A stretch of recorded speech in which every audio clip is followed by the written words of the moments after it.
Dogs are called man's best friend for a reason. They will sacrifice themselves if it means saving the ones they love. Here are 3 horrifying stories that would have turned out tragic had a dog not been around. Number 3.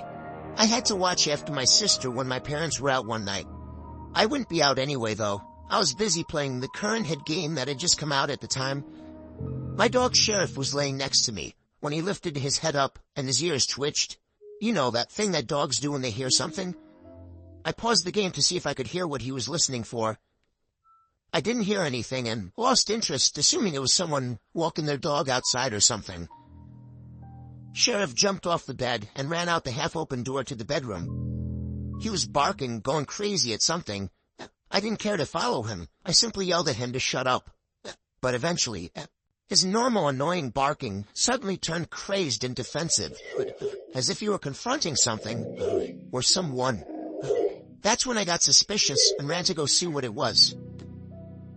I heard a sheriff's nails scrape the basement steps as he flew down the stairs. My heart sank as I realized he must have been chasing something. I found myself standing at the top of the basement steps for a whole minute, staring into the darkness below, gathering up the courage to go down there.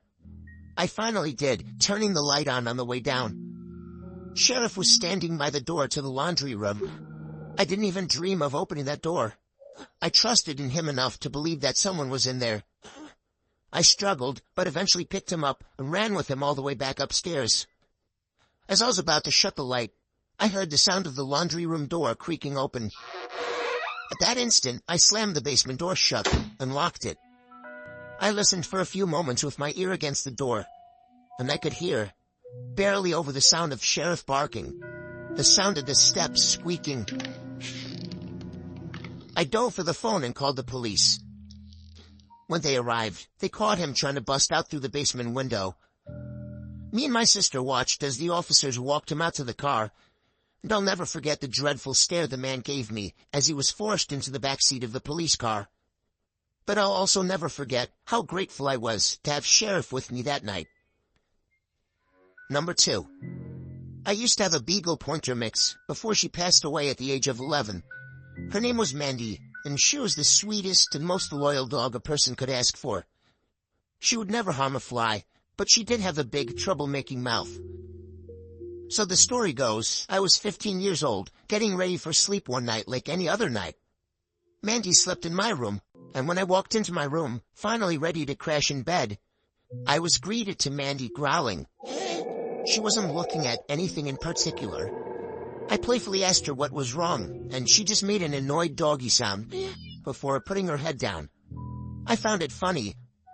For the good hour of me rolling around trying to fall asleep, Mandy would constantly break the silence with growling. I would peek at her, but she would still have her head down. She showed no reaction to me offering to take her out, so I could check that off the list.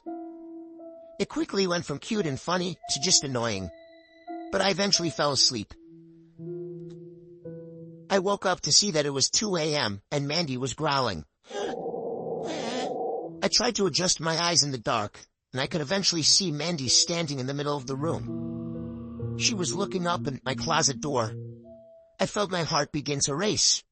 What I was witnessing was flat out disturbing. I turned on the lamp and watched as Mandy continued to stare up at the elevated closet. I don't know what I was thinking, but I decided to open up the closet and check what she was barking at. I want to note right now I have one of those closets that lead to an attic. When I checked, there was nothing in the closet, but I noticed the attic door was cracked open.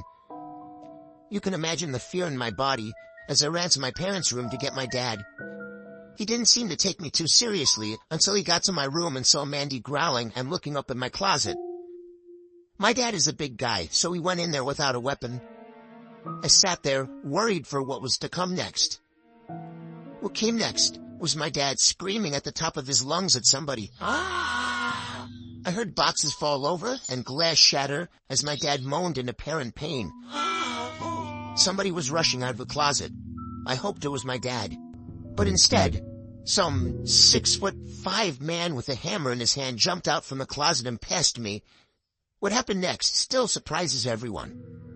Mandy jumped up and grabbed a hold of the man's arm with her teeth. The scream of the unfamiliar voice filled the room. My dad came rushing out of the closet just in time to jump onto the intruder, taking him down.